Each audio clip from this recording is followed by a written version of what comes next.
안녕하십니까. 지식캠퍼스의 김원준 교수입니다.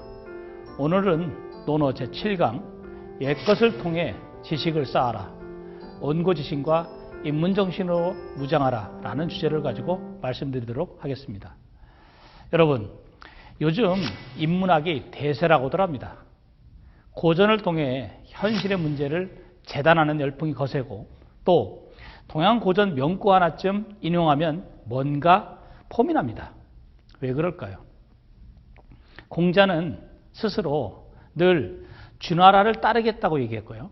그 다음에 온고지신, 즉 옛것을 익혀 새것을 아는 것을 스승의 자격이라고 얘기를 했죠. 그러니까 말하자면 꿈에서도 주공을 보고 싶어 했고, 또 스스로 옛것을 좋아하는 정신으로 무장한 공자는 수리편 첫머리에서 유명한 말을 합니다.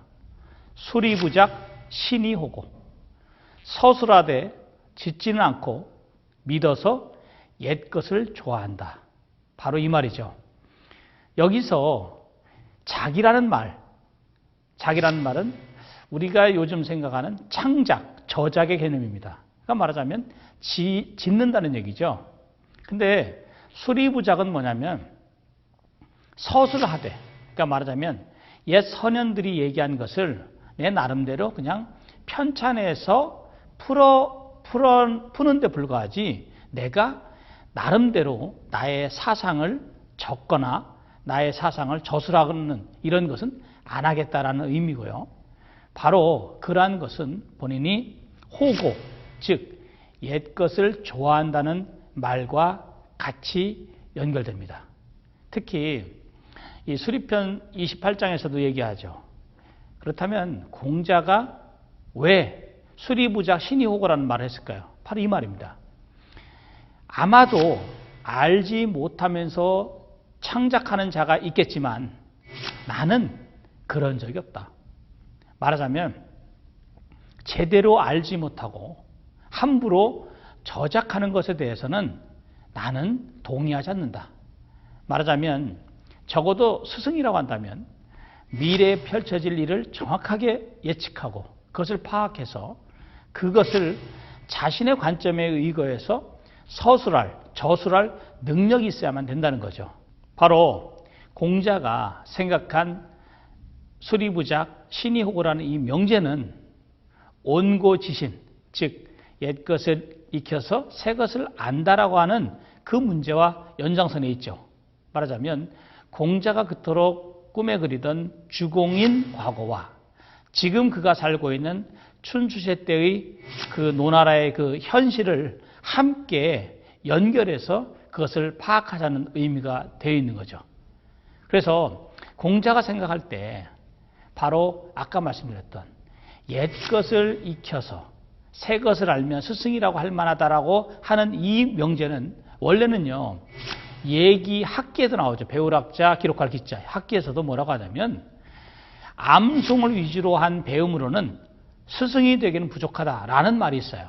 그러니까 기문지약이라는 말이 있거든요. 암기하고 그 다음에 그 외우는 이런 것으로 하기에는 그런 것만 정말 어찌 보면 주입식 공부하는 것은 스승의 자격은 안 된다라는 거죠. 바로 공자가 생각하는 주공 누굴까요? 주공은 원래 그 무왕의 동생입니다. 그래서 그 당시 무왕을 도와서 그 상나라의 유명한 그 아주 폭군이죠, 폭군. 주왕이라고 하는데 왕자도 안 붙입니다. 주를 멸망시키고 주를 벌하는데 큰 공을 세웠죠. 그 다음에 무왕이 죽고 나서 즉위한 어린 성왕을 대신 섭정한 인물이기도 하죠. 근데 공자가요, 주공을 거론하는 이유가 뭘까요? 공자는 나름대로 그 노나라라는 나라가 그 주공이 천자에게서 받은 봉국이라는 인식이 있고요. 바로 노나라 출신인 자신이야말로 주공의 후손이라는 인식이 깔려 있는 거죠. 즉 주공이 과거에 어린 성왕을 대신해서 그렇게 정치를 했던 것처럼 나도 내 능력을 갖고 바로 노나라 군주를 도와서 정치를 하겠다는 그러한 바람도 좀 내포되어 있는 거죠. 그렇다면 공자가 주공을 그리워한 이유는 바로 노나라를 위한 것이고, 바로 주공은 천하를 섭정하면서 모든 일에 어떤 나침반 역할을 했겠죠. 그렇기 때문에 그러면서도 정작 자신은 천자라는 지위에 오르지도 않았고 또 얻으려고 하지도 않았습니다. 다만 상징적인 존재로서 그러한 이름을 떨쳤던 것이죠. 즉 명예는 얻었으나 실질은 없었다는 것. 그러나 공자는 이것을 굉장히 좋게 평가합니다. 그러니까 말하자면 왕이라는 자리, 또 그러한 실질적인 권력 행사하는 것보다 정말 조용히 주공처럼 자신도 그러한 삶을 살겠다는 바람이 있었던 거죠. 아마 공자가 이 말을 하게 된 시점이 노나라에 막 돌아왔을 때, 기원전 484년이니까요. 아마 공자가 68살쯤 되었지 않을까 그렇게 생각을 하게 되죠. 근데 우리가 이런 생각을 하게 됩니다. 그 공자가 그 과거에 대해서 알고 또 미래를 위해서 나아갈 바를 밝히는 것이 바로 온고지신인데, 온고지신에서의 지혜 개념, 아는 것, 우리가 이렇게 생각합니다. 공자는 지지위 지지, 부지위 부지.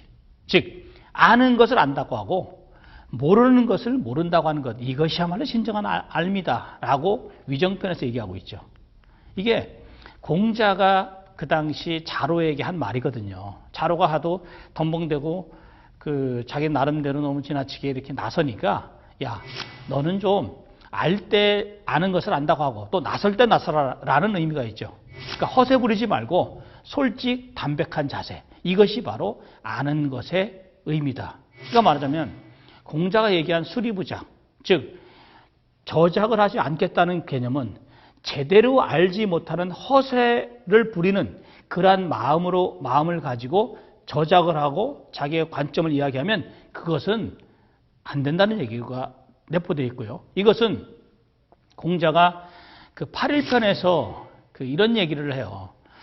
그 공자께서 태묘에 이제 들어갈 때만, 태묘는 뭐냐면 그 주공의 그 사당을 모시는 곳이거든요. 그러니까 태묘에 들어갈 때마다 거기에서 제사 지내는 것에 대해서 계속 물어보는 거예요. 그랬더니 그 당시 누군가가 이제 그 공자가 자꾸만 물어보니까 누군가 비꼬아서 얘기한 거예요. 누가 그 추나라 사람의 자식이라는 것은 그 당시 그 여기서 뭐 추나라라고도 하지만 추읍이라고도 하거든요. 그 추읍의 자식이라는 것은 공자의 아버지인 숭냥을이 그 당시 그 벼슬을 했던 그거거든요. 즉 그곳에 하찮은 벼슬을 했던 그 숭냥을의 그 자식인 공자가 지레 무슨 예를 아느냐, 매번 태묘에 들어올 때마다 물어보기만 하는데 자기가 잘 알지 못하니까 물어보는 거 아니냐, 알지 못하는데 어떻게 예를 안다고 할 수 있냐 하면서 비아냥거리면서 얘기하니까 공자께서 이 말을 듣고 나서 뭐라고 얘기하냐면 시레야, 이것이 바로 이해다. 말하자면 내가 이것에 대해서, 즉 태묘에서 제사 지내는 절차에 대해서 전혀 모르는 것이 아니라 내 나름대로 알고는 있지만 이곳에 그 제사 지내는 방식은 태묘에서 관장하는 그 관장하는 유사, 그러니까 담당 관리가 제일 잘하니까 이 사람한테 내가 물어보는 자세를 취하고 이 사람이 나에게 알려주는 것을 통해서 내가 정말 제대로 알았다면 이것이야말로 진정으로 그 알아가는 과정이고, 이거야말로 내가 자로한테, 방금 전에 제가 말씀드린 대로 자로한테 얘기한 대로 지지위 지지, 부지위 부지라는 이 개념과도 맞물린다. 말하자면 겸허한 자세가 함께 내포되는 것이다 라고 생각할 수 있죠. 그렇기 때문에 우리가 이런 생각을 합니다. 그 공자는 늘 그 자신이 그 알고 있는 것에 대해서 그 자신 있게 사실 얘기했습니다. 그 다음에 제자들에게 설명할 때 사실 거침이 없었죠. 그 다음에 제자들을 평가할 때도 두루뭉실하게 평가하지 않았습니다. 그러니까 제자들 개개인의 성격, 자질, 그 다음에 인격, 그 다음에 학문의 수준, 이런 것들을 정확하게 보고 늘 제대로 얘기했던 거죠. 그래서 어떤 사람이 그런 얘기 했어요. 그 제자가 얘기를 했죠. 선생님께서는 어찌 그렇게 세상에 대해서 아는 게 많으십니까? 라고 얘기를 하니까 공자가 이런 말씀을 했죠. 생이 지지자라. 나는 태어나면서부터 세상의 이치를 아는 사람이 아니다. 호고. 여기서도 호고가 또 나옵니다.